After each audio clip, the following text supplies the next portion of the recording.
Hi, I'm Dan and welcome to the Airbrush Garage. Real short introduction on the video that you're about to see. It's called Baby Digger.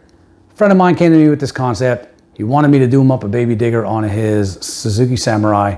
Something a little bit out of my wheelhouse. Never really airbrushed the whole entire vehicle before, so it was something different for me.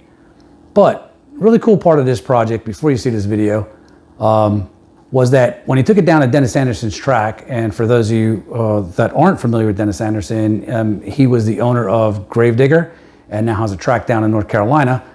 And when he took it down to the track, Dennis signed it for him. He signed the tailgate. Not only did he sign it, his kids that are involved with Gravedigger also signed it. So it's a really, really cool project. Hope you like the video. If you do, give it a thumbs up down below. Leave me a few comments.